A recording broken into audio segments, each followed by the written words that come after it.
ஒரு ஆசான் தனது மாணவர்களை ஏரிக்கரைக்கு அழைத்துச் சென்றார். அவரது கையில் ஒரு சிறிய கல் இருந்தது. ஆசான் கேட்டார், இந்தக் கல்லின் எடை என்ன?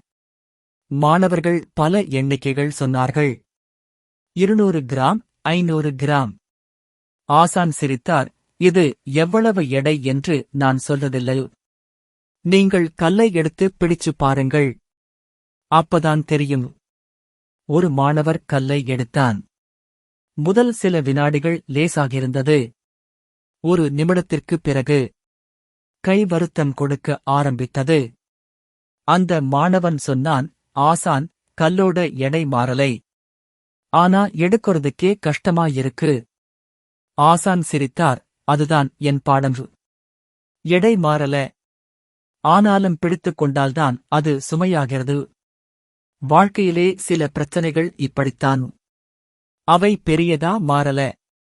ஆனா நீ அவைகளை மனசில் பிடிச்சுக் கொண்டால் மட்டும் சுமை அதிகம் ஆகும். சிந்திக்க வேண்டியது அவசியம்.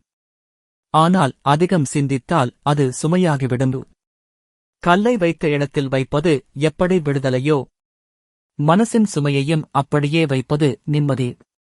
மாணவர்கள் எல்லாம் அமைதியாக கேட்டுக்கொண்டிருந்தார்கள்.